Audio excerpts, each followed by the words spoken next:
తెలంగాణ వ్యాప్తంగా వర్షాలు దంచుకొడుతున్నాయి. ఆదిలాబాద్, కొమరం భీం, మంచిర్యాల, జగిత్యాల, పెద్దపల్లి, జయశంకర్ భూపాలపల్లి, ములుగు, కొత్తగూడెం, ఖమ్మం జిల్లాల్లో భారీ వర్షాలు పడ్డాయి. మరో 3 రోజుల పాటు ఇలాగే వర్షాలు పడతాయని వాతావరణ కేంద్రం హెచ్చరించింది. 10 జిల్లాలకు ఆరెంజ్ అలర్ట్ ని జారీ చేసింది.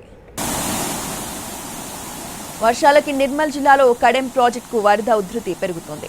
మంచిర్యాల జిల్లాలో వర్షాలకి వాగులు పొంగుతున్నాయి. ఉమ్మడి ఆదిలాబాద్ జిల్లాలో వర్షాలకి లోతట్టు ప్రాంతాలు జలమయమయ్యాయి.